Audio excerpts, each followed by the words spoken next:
Hello and welcome to a special live event here on the Big Rican on Sports podcast. I am your host. I am the Big Rican, and I am here with my good friend Jim Cornetti, JC Blue Note himself, to introduce to you the first ever episode of Big Rican on Sports presents the Wiseguys Sports Show.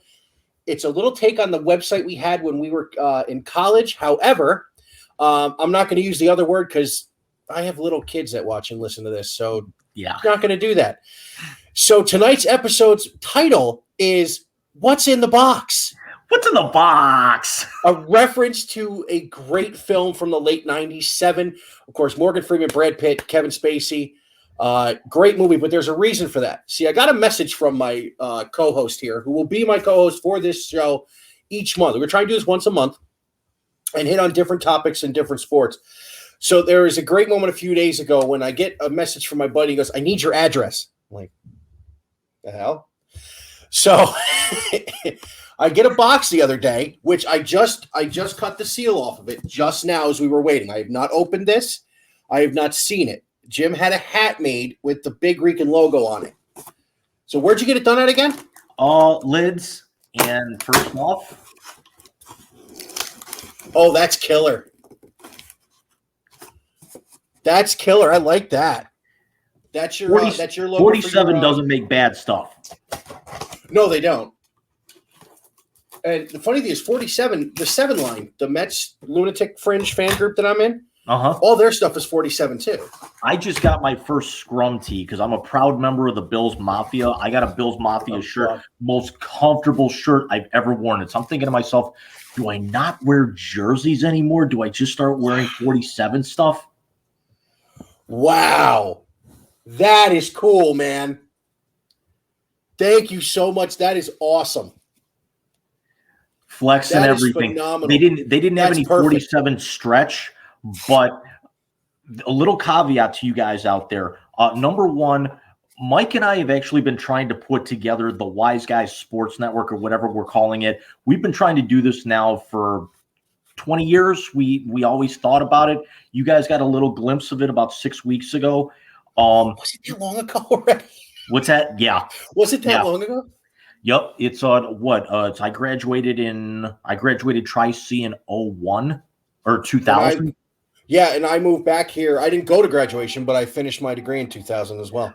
The reason why there's nothing else on the side of that, Mike, is number one, I didn't know how it was going to work with the stretch in the back in terms of the stitching. Number two, there would not have been enough time to get it out to you in time for tonight. Oh, that's no problem. Because what has to happen is you have to take the logo, send it to them. It takes 3 days to digitize it to where they can actually stitch it.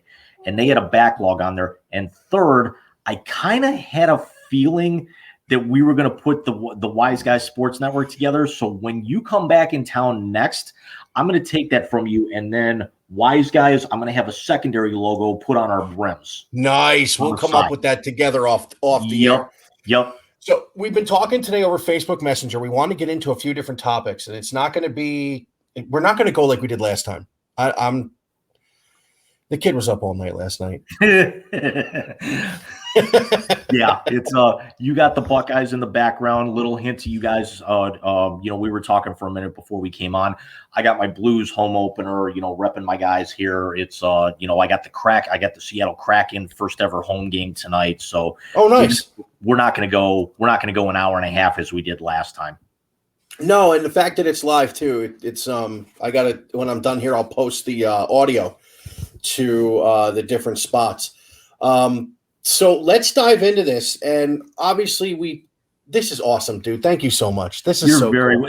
Dude, we've been friends. We've been very good friends for 25 years. It's the least I can do, buddy. I appreciate it. You're a good man.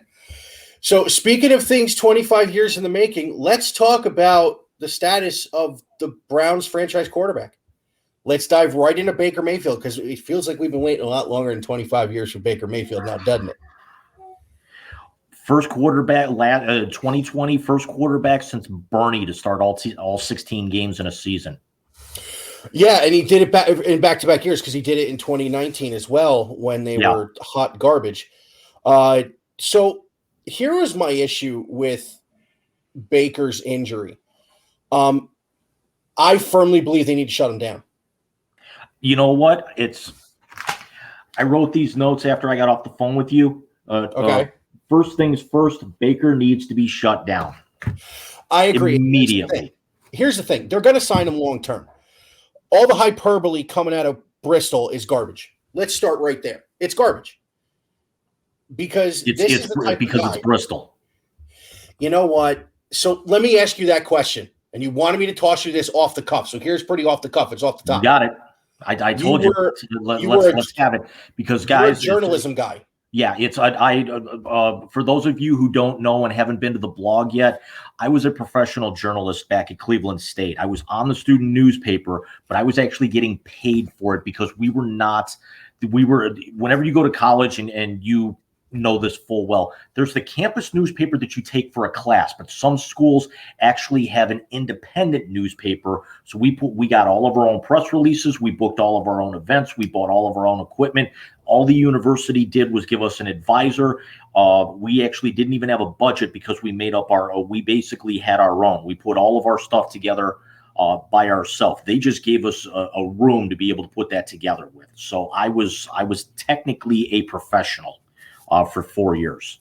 And don't even do this, because with the level of writing that came out of that, because I didn't read much of your stuff because I had just moved back here and was inundated, from within a year of moving back here, it was baby, marriage, whole 9 yards. Right. So I didn't read a lot of your stuff, but I did read it when I was in school.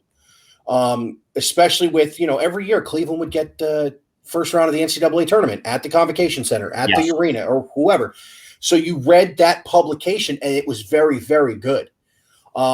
So having said that, what burns your rear end more? The fact that ESPN has fallen off from what it was when we were kids. Now we're talking The Big Show, Stuart and Rich, Dan Patrick, Berman, those guys who actually made ESPN. Yep. Exactly. To the hot take, I don't know what I'm talking about. Let's give Rob Ninkovich a job. Painting in the rear end place it is today. What's the worst thing coming out of there besides Stephen A. Smith? Where to begin? I'm an ESPN. Since the last time that we hooked up, I just signed up for ESPN Plus for one reason and one reason only: the NHL. That's it. That's the only reason. I tell you this much: CBS Sports HQ, even though they work in a lot of betting, is a lot more reputable than Bristol right now. And CBS I get Sports most of my stuff from Pat McAfee, not going to lie. What's that? I get most of my stuff from Pat McAfee, not going to lie. Yeah. It's you look at it, all the guys who left that network have gone on and done other things, and it's even more entertaining. The Rich Eisen show is one of the most entertaining shows out there. The Dan Patrick show is probably one of the best shows out there. And you notice both of those are Comcast properties now. Yeah. It's the Disney. I think the problem with Bristol right now is it's the Disney influence, and that's why I'm actually only for ESPN Plus as opposed to the entire Disney bundle, because there's nothing else on it I want to watch. But it's, they know that the market is now saturated with your Fox Sports now essentially your Bally Sports. CBS has got their own thing and all of your local regional networks. So basically they think that their stuff doesn't stink. And it's, it used to be when they used to get analysts, they were former Hall of Famers or they would actually get the prime guy whose season ended early. Now they're, Dan Orlovsky. Really? Hold on. Whose biggest highlight was running out of the end zone on a fourth down for a winless Lions team. I'm going to interrupt you there about Orlovsky because their actual list of analysts. Sorry, Blues just scored. That's right. It's 23-7 Ohio State. They just got a safety on a punt. So having said that, and I agree with you. Now, Orlovsky, I will say this. As a Browns fan, he's a Baker lover. So Orlovsky gets a little bit of a pass with me for my fandom. But the other thing is this. If you run down, and this is where it really bothers me. Jim, what was the first major sporting event you watched on ESPN? Monday Night Football. Which was ABC until a handful of years ago. You know what? Yeah, I always remember watching hockey and basketball on ESPN. How about Sunday Night Baseball with John Miller and Joe Morgan? Yeah. It's I think probably and you're right about that. The one, it's certainly not the first one that I remember watching on ESPN, but it's one of the ones that sticks in my mind. It's because we didn't actually get cable until until you and I were midway through high school. Was the Indians that 14-run comeback against the Mariners? Oh, yep. Which was a Sunday night game. But it was always baseball, and it was always the NHL and ESPN, which is why I'm so nostalgic that that they're back on ESPN now. And again, the only reason they're getting $7 a month from me. Well, they're getting. I got the bundle because I got Disney Plus, being the Marvel guy, and I got the baby who watches the Spider-Man cartoon, which is great. We have Hulu. If you don't watch Letterkenny, you need to. I used to be on Hulu. I'm not anymore. It's I've got so many other streaming things going now. You need to watch Letterkenny. That's what I've been told. That's what I have been told. I will send you a video. And then, of course, ESPN Plus, which the biggest attraction now for me for that is the cocaine-fueled Mets biopic they just did very recently on 30 for 30. But having said that, if you run down the list of analysts that sit in studios, they're all football players or football coaches. Yeah. There is no representation outside of the NFL. They have become NFL Network Part 2, and Stephen A. runs his mouth. So is it the hot takes that bother you, or is it the lack of actual journalism that bothers you? Quite honestly, both, because the only time that you see for all of their talking head shows, you're right. It's all football guys. There's no baseball analysts unless it's a baseball show. The NHL right now, what you remember watching those games? You remember watching the NHL on ESPN. Who were the two guys that three people that they always had? It was Linda Cohn, Steve Levy, and Barry Melrose. And Barry Melrose, I was going to say Bucci-Gross toward the end, but at the beginning when they started doing it. Calling games. Cohn is a studio analyst. Levy called the Sabres game last night because they're doing like 75 ESPN Plus exclusive that aren't like tied into the local regional thing or a national thing. So he was calling a game. First of all, wasn't very good. You think that's out of practice for him? I'd say so, but then again, he also calls other things. But Melrose in the studio, Cohn in the studio, and then they've got Levy and Booch, calling games. It's not like when we were growing up where they had, Chicken Parm, Ray Ferraro. But I mean, he's gone to everything else. But it's, you don't have all of their other guys moved over to NBC or Fox or anything. But it's not like how it used to be with all of their coverages. If you look at it as well, it's because all of their other guys, with how watered down the market is now, you've got guys who show up on ESPN who are also freelancing for Fox or CBS as well. So it's the pure lack of diversity, but it's also the watered down market, I think. Okay. My whole thing is that, and you're more the hockey guy, and we all know, big surprise, Puerto Rican kid, more the baseball guy. Can I tell you that when the Mets are on Sunday Night Baseball, I try and link up the MLB app with what's on the TV to listen to Howie Rose? Because Vasgersian and A-Rod are just that absolutely terrible. I go all the way back to my mother's father, who I was, who I never really saw eye to eye with. But the only thing that he would always do is every time we would get together for a Browns game, the TV sound goes off and the radio sound goes on. And this was back in the 80s. And I will still do that today. I'd rather listen to Jim Donovan and Doug Deacon and also be either one play behind or one play ahead rather than listen to the CBS guys, for that, because it's let's be honest, Donovan and Deacon are two of the most unbiased and they're two of the best in the business. I will say that about the broadcast teams for all of Cleveland, because even though I was just going through my Facebook memories today, we lost Fred McLeod 3 years ago today. Yeah. It was the first game since he passed. But John Michael and AC do great when they do it, and they're Cavs homers to a point, but they're not Cavs homers over the top. Remember, John Michael's a hockey guy. He was calling Monsters games, and then when Fred passed, he actually took over the spot. Because he was doing the Cavs radio games, because I used to get the NBA radio thing years ago, and we were talking about being a fair weather fan.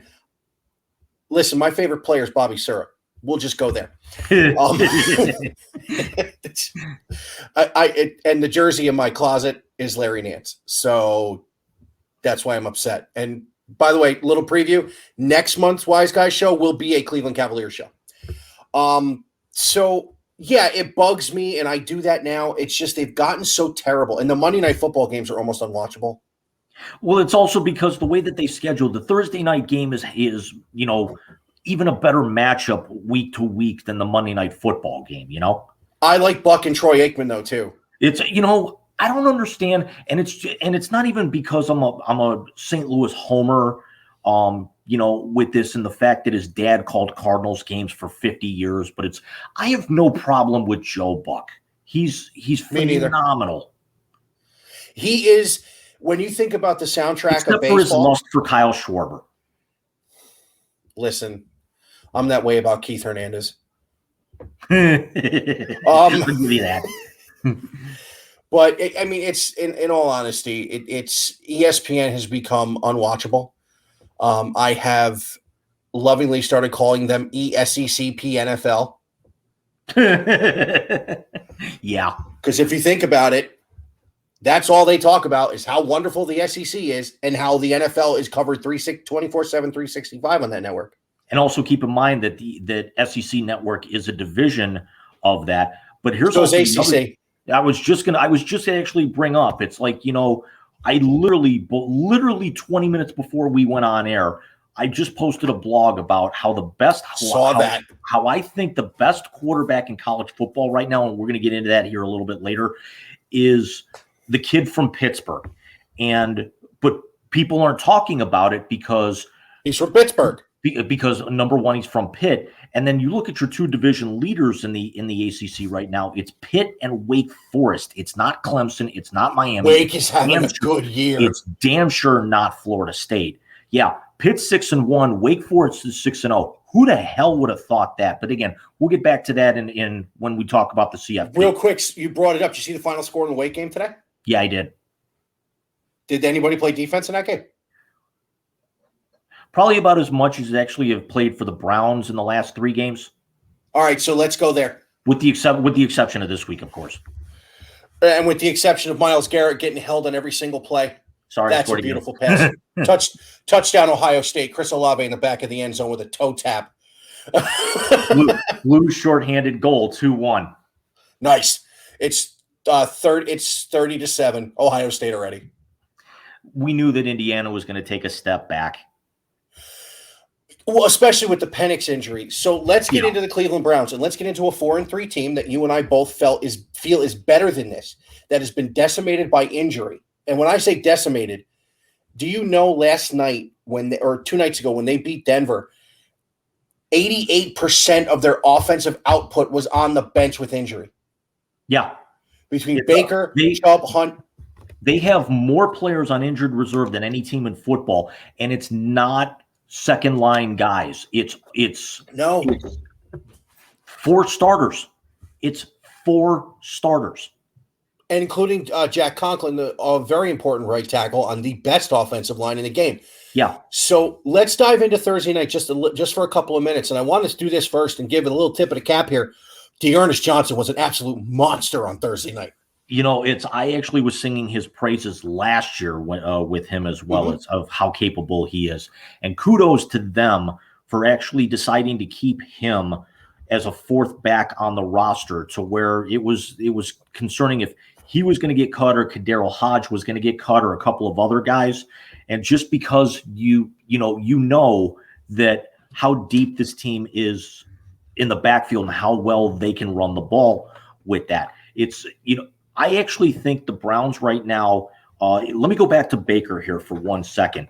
The Okay. thing with Baker is that people got to realize that the injury is not going to get worse physically if he continues to play through this, but it's going to get worse in the long term, because then you're starting to talk about possibly injuring the rotator cuff, breaking that shoulder bone, which is actually going to require surgery on top of the labrum.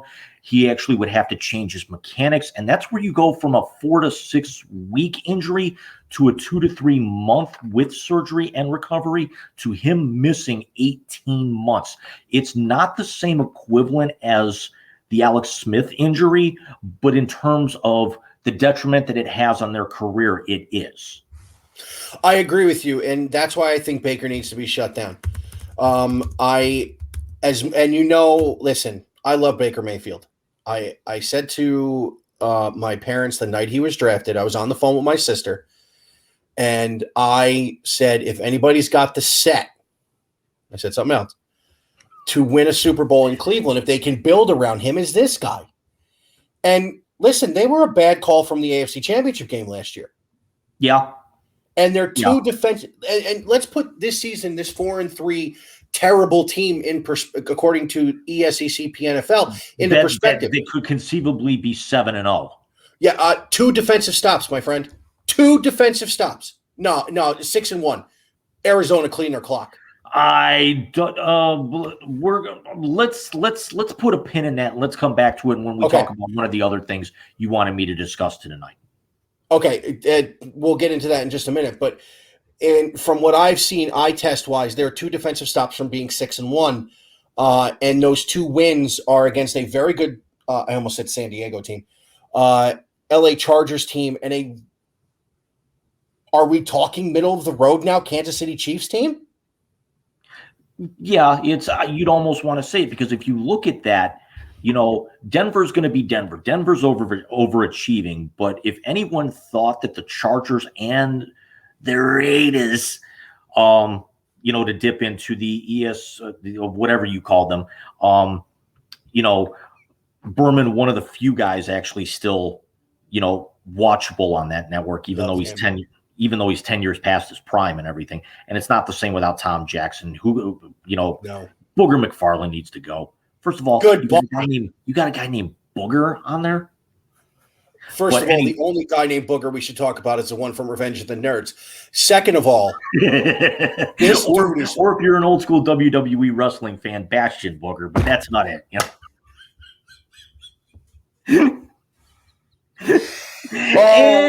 We had a Bastion Booger reference. 8:52 Martinez breaks. Done. So, anyways, I'm with you. It's what were we talking about? Oh, the Browns. Sorry. Yeah, Booger's horrible. But yeah, no. Listen, they're a frustrating team to watch. I feel like the Odell Baker relationship thing is getting blown way out of proportion. What people aren't realizing when they're talking about this, and I don't know if you're on Twitter, I thought Mets Twitter was dark. Browns Twitter takes the cake. Worse. Yeah. Browns Twitter takes the cake. But what people aren't understanding is he is a true number 1, which means every single team is going to game plan for Odell Beckham. But right now, he's a $15 million decoy. If a $15 million decoy gets them deep into the playoffs, you're going to take it. I'm not saying I don't have a problem with it, but I'm saying if a $15 million decoy takes you deep in the playoffs, you're not going to have an issue with it. Well, it's also because I was at the last time we talked, I told you I was going to the home opener. So I was there when Baker went down. I'm not saying you could have heard a pin drop, but where our seats we're near the dog pound. I could have probably heard people talking on the other end of the open end of the stadium, on the other end, as quiet as that place got when he ran off the field. When he came back, you could definitely hear, something, things start to come back. But the reason why I think this team right now hinges on Baker as opposed to anything else is Yeah, he's trying to play through the injury, but you've got Case Keenum, who's a 33-year-old, very, very capable backup, and he's also making $7 million a year. But and again, you're not a hockey guy, but maybe being a New Yorker, you might have heard something about this. What I'm equating the thing with Baker saying that he wants to play through this on how they need to shut him down, because the whole season right now hinges on this. It's like what the Buffalo Sabres are doing with the Jack Eichel situation. Eichel is the face of the Buffalo franchise. He's 24 years old. He's only a year or two younger than Baker. He was taken second overall a couple of years ago, and I want to say the guy that was taken ahead of him was a certain guy that everyone in your audience has probably heard of, named Connor McDavid. Yeah. And Eichel hurt himself midway through last season in the with everything with the COVID. He wants to get he's got a neck injury, so he wants to do artificial disc replacement surgery, which has never been done on a hockey player before. The Sabres don't want him to get the surgery. It's a whole standstill where they've been talking about trading Eichel the whole offseason. It's a detriment to the team. They tried to blow the whole thing up. They sold off two of their other best players for a bunch of draft picks, but it's a hindrance because now the Sabres had 3 home games in the first week of the season. They never drew more than 8,000 fans to the first 3 home games of the season, and KeyBank Center holds 17. That's odd for a Buffalo. That's odd for a Buffalo team. But yeah, Baker goes out for the rest of the year. You also got to keep in mind that if he's going to be playing through this, he's not just playing to be able to try and keep them competitive, but he's trying. I think it's also because you look at the offense. The offense never changed from 2020 at all. Everyone's back. The only intangible that got plucked out or put in was Dimitri Felton, and Schwartz to some level. Yeah, who are rookies.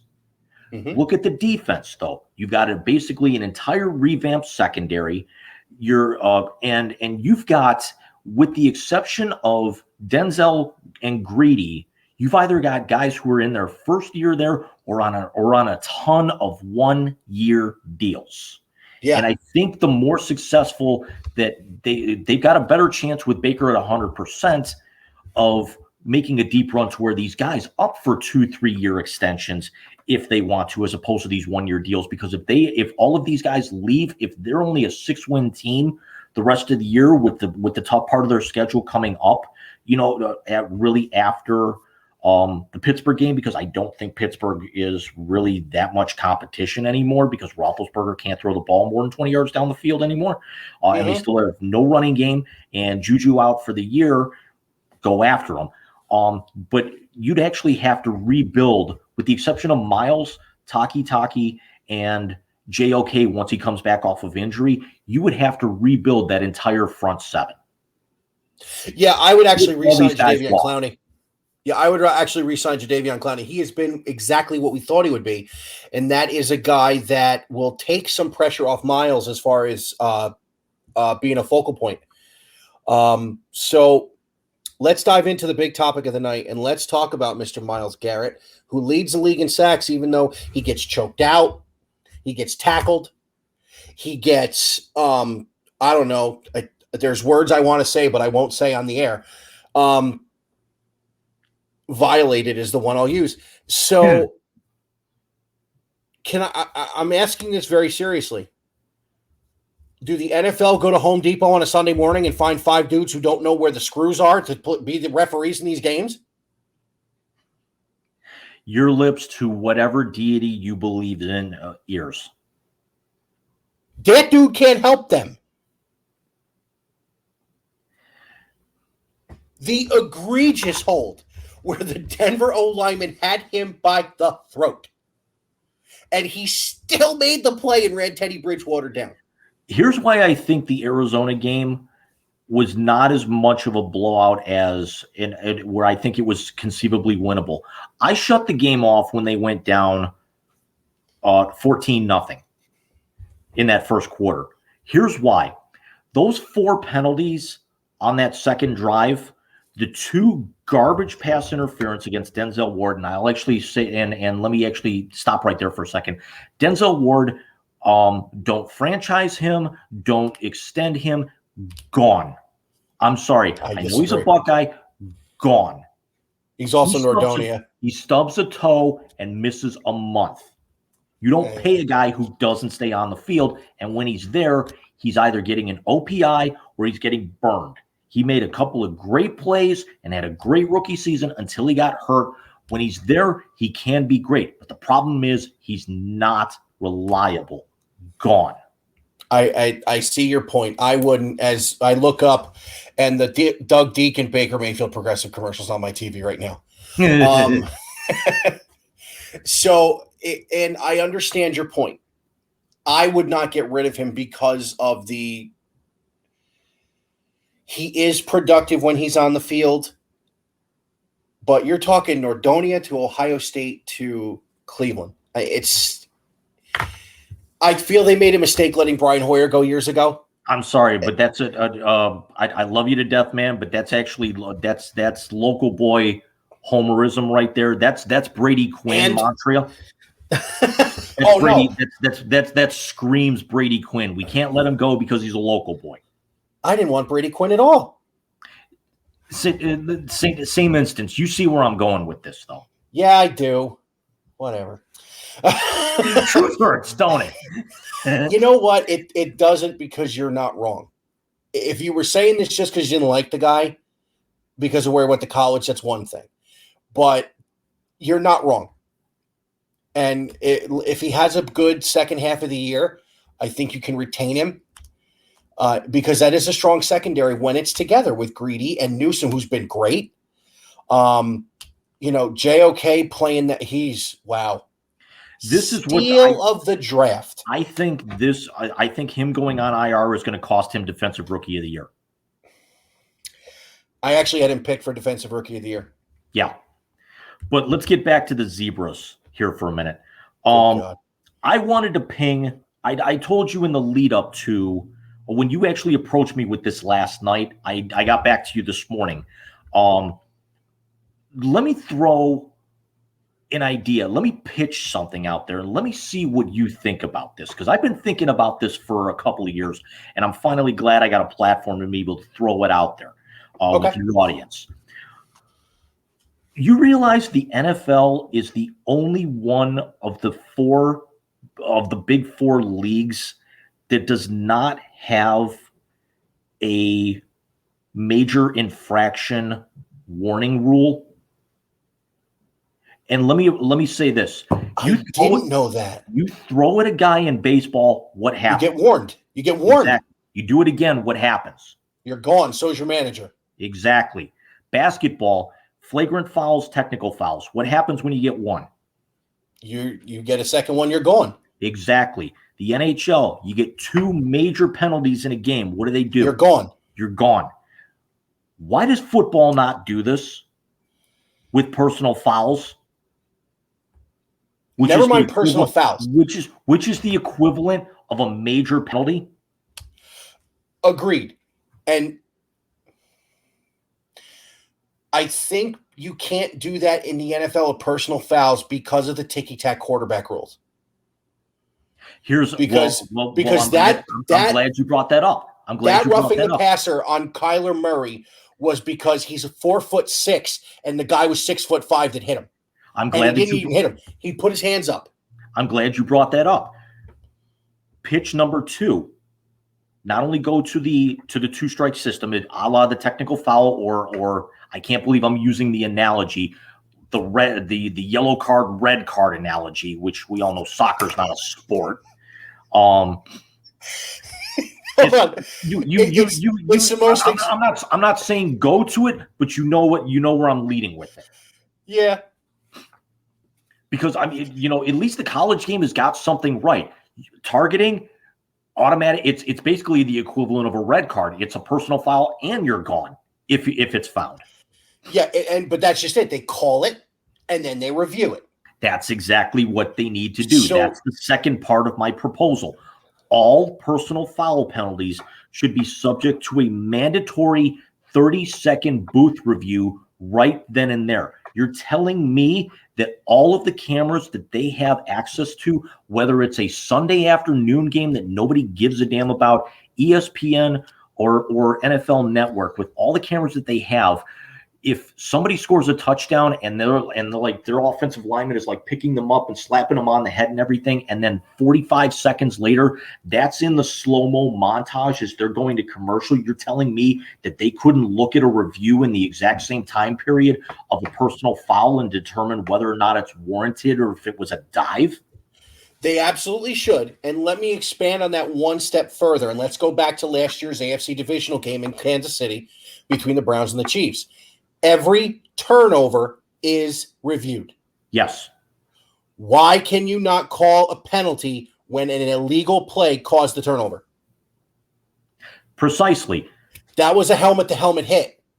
You review, and what actually happened to the idea of we do the review to make sure we get the call right, but then we find an infraction in the review, and that doesn't get called anymore. See, and I'm not so much talking about that, because you could call holding on every play if you really want. Oh, absolutely, but my point is you're reviewing whether or not Higgins fumbled the ball through the end zone, but yet it's an obvious helmet to helmet, and why that wasn't actually called as well, to where the ball gets put down at the 1 yard line on the personal foul, or at least half the distance to the goal, because it's a continuation. And that call, in my opinion, is the difference between the city of Cleveland still standing today and it falling, because they would have beaten the snot out of the Buffalo Bills the next week. What's the analogy we actually always said as Clevelanders? When the Cavs win the title, that's going to be the party because it's in the middle of summer. When the Indians win, it's going to be the middle of fall. Everyone's going to be ecstatic because this was always a baseball town before anything else. When the Browns win the Super Bowl, that's when you're going to be able to stand on the 480 bridge and watch the city burn 20 miles away. Mm-hmm. The other proposal is, and we'll never see this, but it needs to happen. DPIs, 15 yards. No more of this spot foul crap. I would say 10, and here's why. For every DPI, there's an OPI that's not called. Yeah. Hence them getting hosed against the Chargers on that. Yeah. Oh, when you have that, you know what? I am going to say an off-color word in this one. When you have that schmuck from Barstool, Portnoy, actually on your side about a call, you know it's egregious, because he's an idiot. And it's not just because where he went to college. It's also because of just how stupid he is. Have you seen those? I think I've been putting them on my Facebook feed. And I know you and I aren't linked up on Twitter. Have you seen some of those videos I've retweeted by that female reporter, like those jump cut things where she's doing like the NFL weekly meetings that I've been posting the last few weeks? The really young, pretty blonde girl, where she looks like she had one where she was grabbing the jersey and everything. He's like, "This isn't being called. This isn't being called." She went in on it. And she's great. What's your Twitter handle? You're looking at it. JC Blue Note 24. That's everything. Hold on. Well, you got a new follower. And you're going to have one here in about 25 minutes after I shrink the window down. Yeah, right. Yeah, they're also, I think, the only ones that don't have professional referees. Yeah, here's the thing is that we've seen how bad it's gotten over the last couple of years, really since they went on strike a few years ago. We're 6 weeks and one game into this season, and all the fans are back and everything, and there's so much parity out there. Have you ever seen it as bad as it is now and realized that we're only a third of the way through this season? I can't even begin to tell you how much it bothers me, and here's why. I'm the fan of a team that has waited this long to be this good. And for those of you wondering, yes, that's the Browns, not the Jets.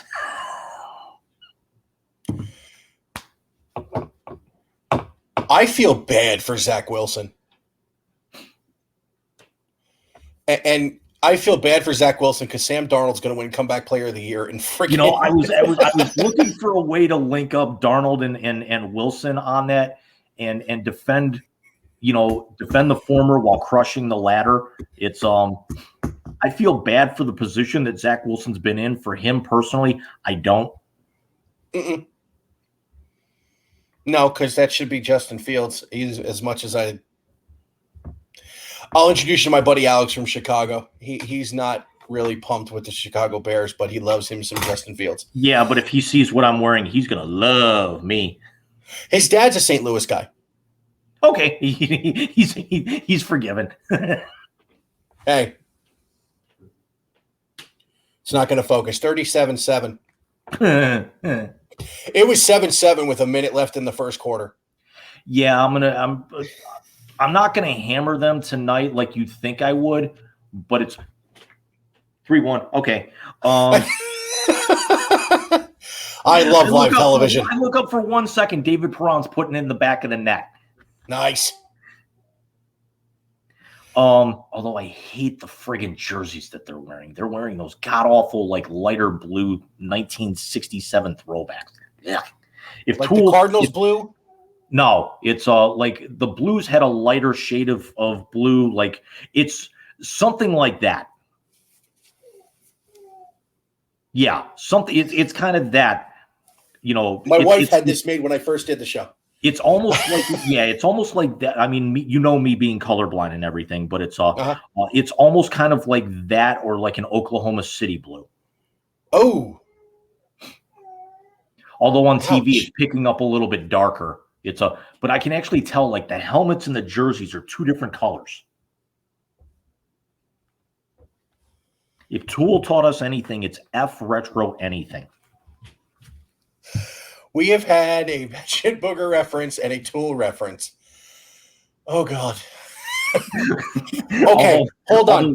One of my favorite lines from the Alan Cox show is, I just got into Tool a couple of days ago. I'm now officially 2 songs through it. Yeah, right. All right.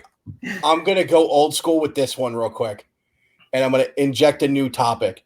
Did you see who's doing the halftime show for the Super Bowl? I did, and if it's not Metallica, who the hell cares? Okay, but they're in Inglewood, California, okay? I'm sorry, 44-7. And you're telling me a bunch of people in Inglewood, California, and I'm going to play a song. A bunch of people in Inglewood, California, it goes dark, and then you hear this. Yeah, nigga. You hear Dre come on with that. Yeah, I mean, it would be cool, but... Or the first beats at Lose Yourself. Yeah, but the thing is as progressive as the NFL is getting with their players, their broadcast and everything, get some more... I mean, really, Bruno Mars was the last time I actually thought that they had, like, somebody current and relevant. That was my favorite one, and that was because of the show he put on. And my whole thing was, how is the kid from Hawaii going to perform in the middle of Jersey in the cold? Right. And he was awesome.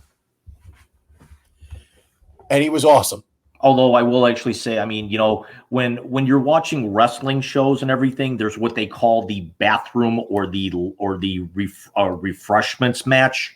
That's what the Super Bowl halftime is turned into anymore. Yeah, I first of all, I think it's cool because the older fans are going to get what they want finally.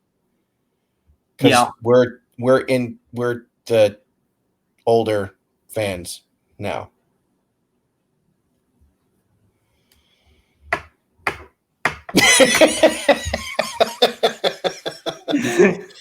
So, speaking of old and players, let's talk about an old Cleveland Cavalier real quick.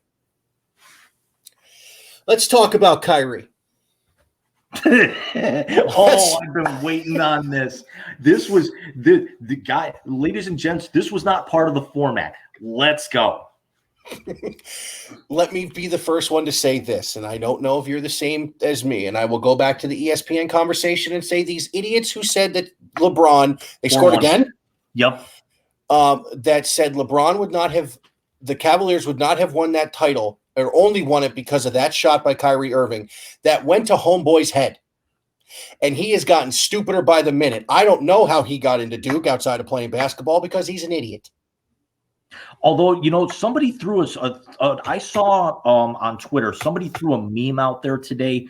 Is you realize that LeBron, when Michael won all 6 of his titles, how they just came out with the NBA All 75 team within the last 24 hours. Michael won all 6 of his titles with Scotty or Rodman, and those guys both made the All 75 team in addition to Michael. When LeBron beat the greatest regular season team of all time, no other player on that roster was on that All 75.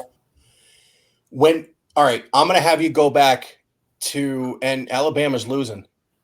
I'm going to have you, I want you to watch an episode. It was the Big Rican birthday bash. On my 42nd birthday, I actually did the LeBron-Michael debate. And I made this point. Michael never won a title. College, Olympic, pros, without a Hall of Fame head coach and a Hall of Fame running mate. He had Worthy. Yep. He had the Dream Team. He had Dean. Yeah. He had Bobby Knight on the 84 squad when he won the gold medal in LA. Yep. He had Phil Jackson. He had Scottie Pippen. There were only 2 sets of current teammates on the all 50 team 25 years ago. It was him and Scottie and Stockton and Malone. Yep. That were active. So that's the point I made with that thing, was that, listen, you can make the argument for either one of these guys to be the greatest of all time.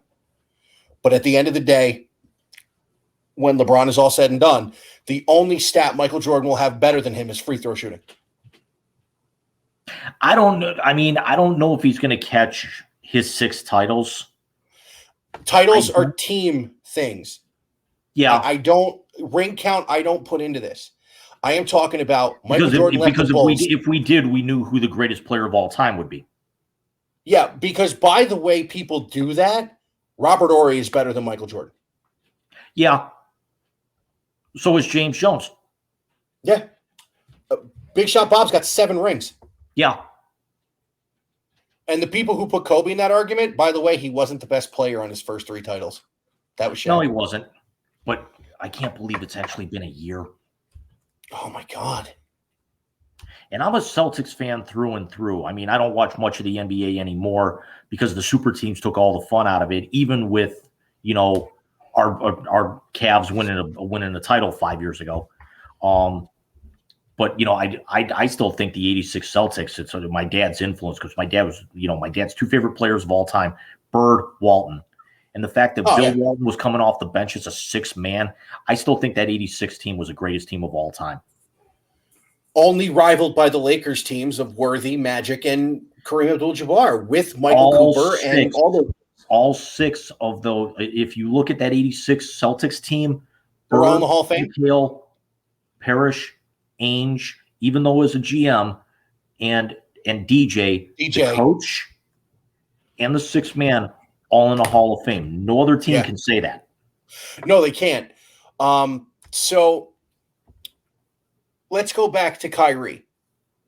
And let me say 2 things. One, I have never been happier for a player from my current team to get out of Dodge when he forced his way out.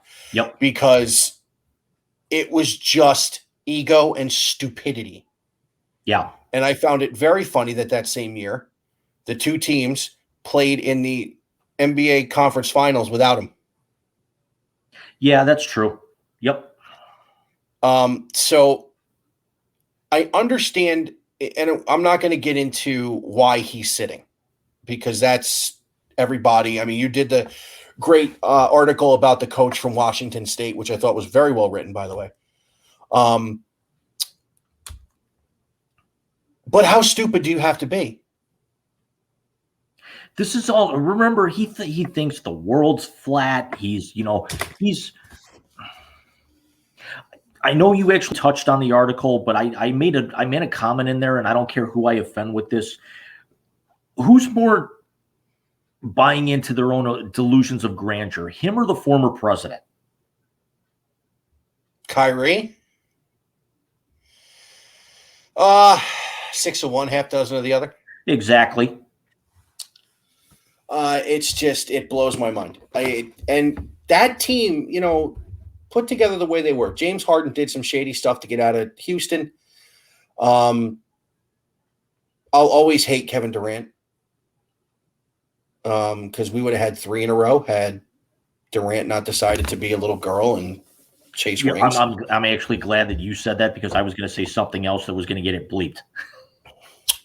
By the way, my favorite shade moment ever thrown was when John Cena at the ESPYs.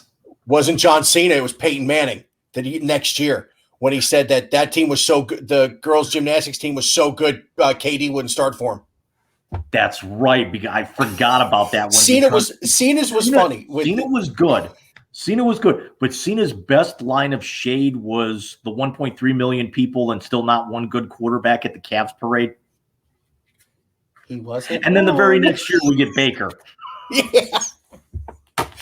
Oh my God. So we're pushing an hour. So I want to jump back to Baker, just Baker real quick. I think you wanted to touch on the CFP real quick. Yeah. First rankings come out, I think, next week. Mm-hmm. Who's your top 4 right now? Because I'm going to surprise you. I'm going to say number 1, definitely Georgia, and I'm not putting these in any particular order. I think since he's in, the other 2 are so up in the air right now. Pittsburgh's not going to get there because the ACC is so down, and they've got so much ground to make up because they're only 23.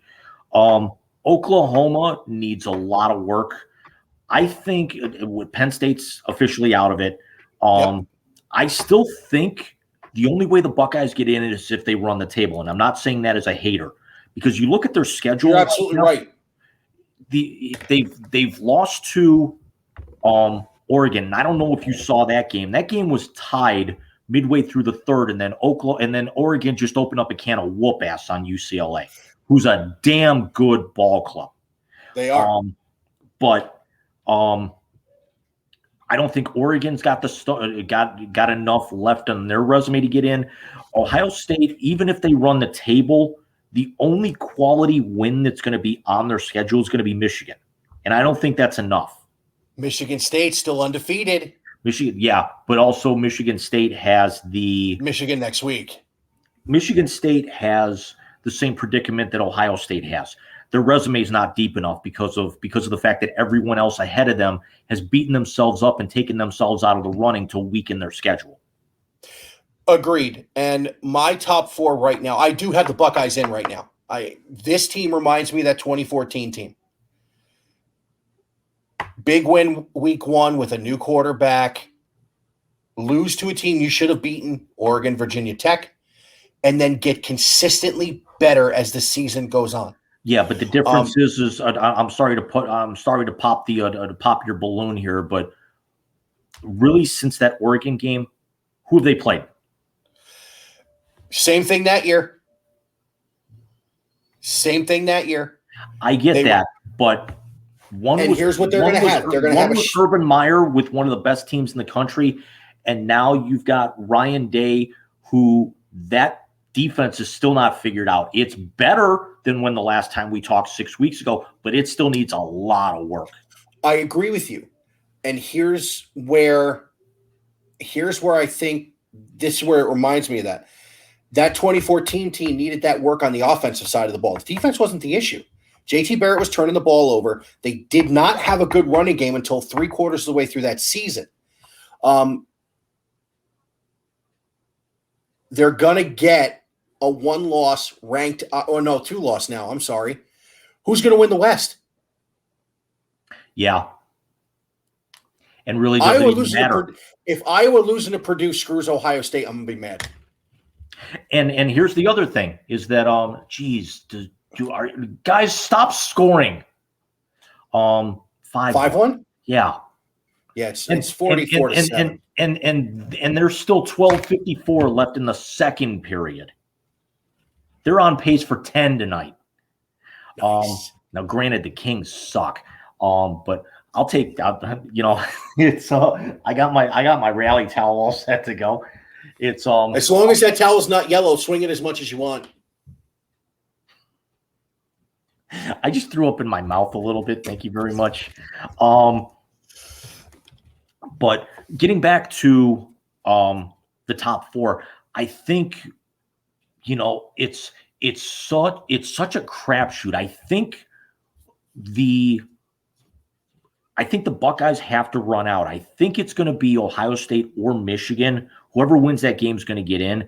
Because here's the thing: even if the Buckeyes run out, that one loss to Oregon is really going to hurt them, I think, because even if you need a really good showing in the Big Ten championship to get to basically put you over the top, it could be like when Penn State got the nod over them a few years ago.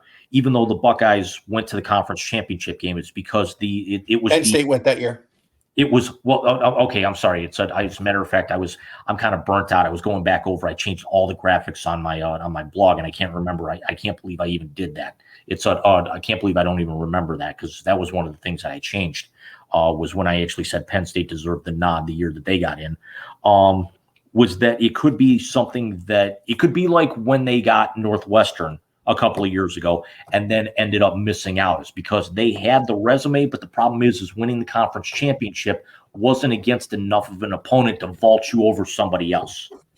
I agree. I got Oklahoma in that third right now because I think the Pac-12 is going to do just enough, and that come from behind against Texas is going to sway a lot of voters, because at neutral field, and especially coming that far back that late, that fourth one, it's got to come down to Ohio State and Michigan. If they, I am with you, and I don't think Harbaugh's got enough to beat them this year, unless Michigan State surprises the hell out of all of us. If Michigan State wins next week, because that's the big one. Next Saturday is both Ohio State, Penn State, and Michigan State. So the Eastern Division of the Big Ten is going to come down to next week and the middle of next month when Michigan State plays Ohio State. If Michigan State wins next week, it's almost like the baseball playoffs. That's your play-in game, and then you got your conference champion. Then you've got your LCS, and then you actually get to go to your major playoffs. Yeah, and right now my top four is Georgia. It's Cincinnati. I would even put Cincinnati at 2. They have one of the most impressive wins of the year when they went to Notre Dame and won that game. I do have Ohio State in the top 4 from what I've seen, because, again, Michigan hasn't played anybody either. And I have Oklahoma in there at 4. I don't think a champion of the ACC gets in. No matter what happens. The chaos this year gets the Pac-12, Pac-10 champion, or Pac-12, whatever the hell they are now. The Pac-12 champion, not the ACC champ. Right, and it's and I'm sorry, I got the feeling that the committee is going to screw Cincinnati, and I'm not saying by holding them out, but not by actually putting them at a 2. I got a feeling if they're going to slot them, they're going to actually move them to 4. Yeah, exactly. Because yes, they did go into South Bend and win. But here's also the other thing coming up with Cincinnati, and I wrote about this a couple of weeks ago, is that the only real test on their schedule is in 2 weeks now against SMU, who's going to be another top 15 team, because they have to face Houston. So it could actually be 2 wins over top 15 opponents, and one of which on the road out of conference, that's going to bolster it for them. Yeah, no, I agree with you. I think Cincinnati is the only dark horse that's going to get in. I also think Luke Fickell's going to get the USC job. I also put this in the article. Why would he want to? Think about this. They're going to the Pac-12. They're going to the Big 12 in the next 18 months. Yeah. Why Why would he want to? He's got a gold mine there, and actually, now that they're going to a Power 5 conference, it's only going to. I'm not saying that he's going to steal every 5-star recruit from, it's almost like I'm rehashing the article now, but it's not like he's going to steal every recruit out of Columbus or everyone who's planning on going there. But how did the line go from the longest yard? We didn't get the whole chocolate bar, but we got the Hershey's Kiss. Yeah, and they'll pull a couple of. The thing that gets me is Mayan Williams is from Cincinnati. In 2 years, when they're in a Power 5, that top running back out of Cincinnati doesn't go to Ohio State; he goes to Cincinnati. Right. So we're going to wrap this up because we went 15 minutes longer than I wanted to. Oh, I'm tired. So, Jim, tell us about the blog. Tell us where you're going to end up, or what's going on, and what's coming soon. Blog still hasn't changed. jcbluenote24.blogspot.com. Mike will probably have a link down in the description. Really, it kind of goes week to week. It's or day to day and everything. Just again, spent 7 hours between yesterday and today redoing all the graphics. It's although against my mother's wishes and somebody also, that we went to high school with, wanted her opinion on it. And it's since they look better dark, I decided to change them to light because everyone's got a light jersey and they just actually pop a little bit better. And white, all 4 leagues need to actually go back to wearing this white at home constantly. That's why they call them home whites. Really, my next one, I've got some things. I might actually start getting into some of the early NBA action. Hockey getting going here. The NFL's the NFL. There's a lot of college coming up. We got college basketball starting later on this week. We got our first rankings coming out. We got some big UFC fights coming out. So I'm going to touch base on that.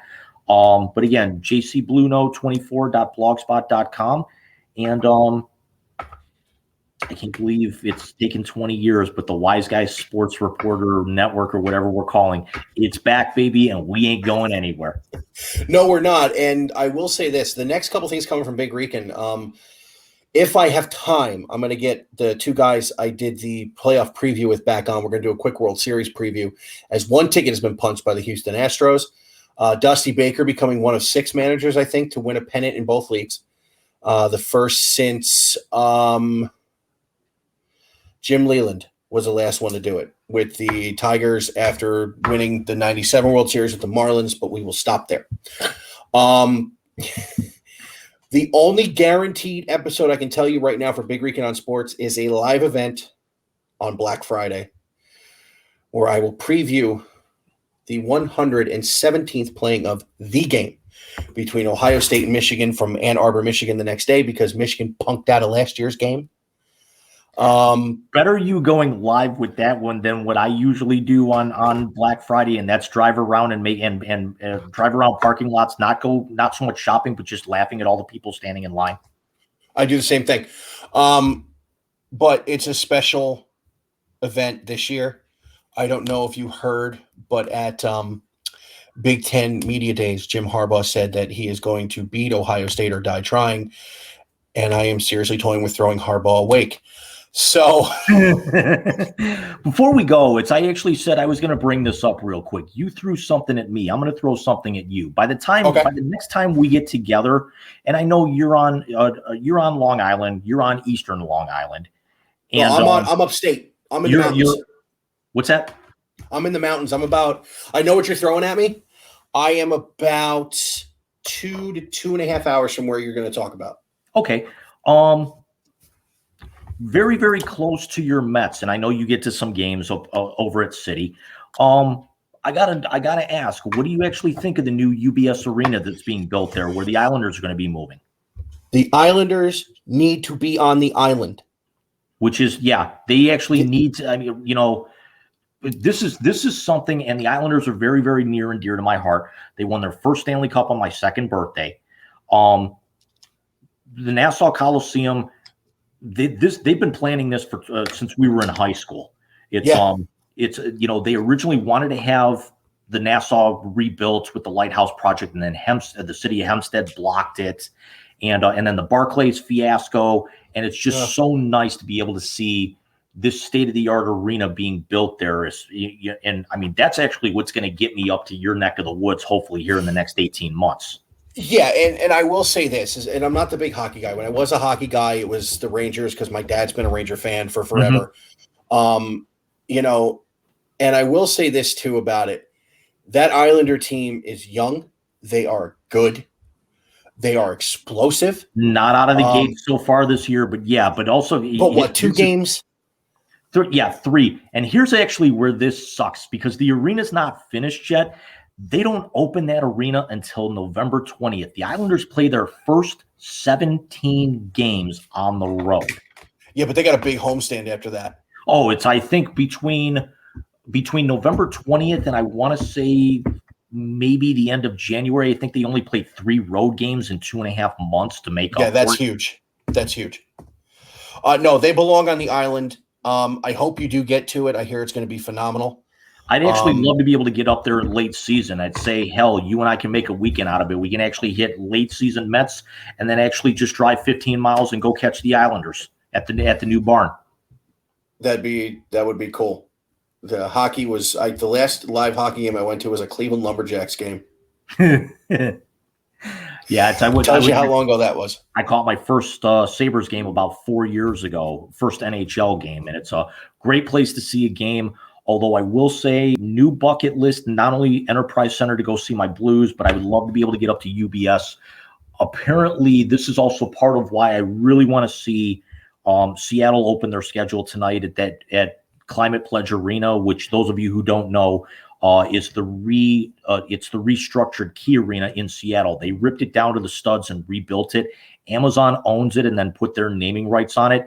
The entire ice system, the ice itself is all recycled rainwater from the roof. I've never heard of that before. That's cool. That is very cool. That's cool. So let's end it there. Thank you very much. We will see you in November. We're going to do this once a month, the Wiseguys Sports Show here on Big Rican. I'll see you in November where we will get heavy into the Cleveland Cavaliers because I don't know about you, but I like the rebuild so far. With the exception of one person, and it's the only person still left over from that championship team, and you guys can read between the lines. Just say Kevin Love. It's all good. Yeah. So, Jim. It's called burying the lead, Nezzy. Don't bury the lead. He'll be gone by then. So I will talk to you in between. But again, thank you for the hat. I love this.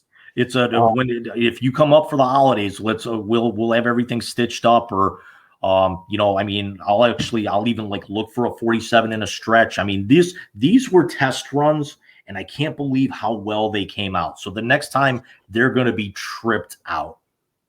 That'd be awesome. And we were going to come up for Thanksgiving, but unfortunately we're not going to be able to. But I will definitely let you know we're going to be in. So Big Rican, that's JC Blue Note. This is the Wise Guys Sports Show here on Big Rican on Sports. We will see you in a month. Take care. Good night.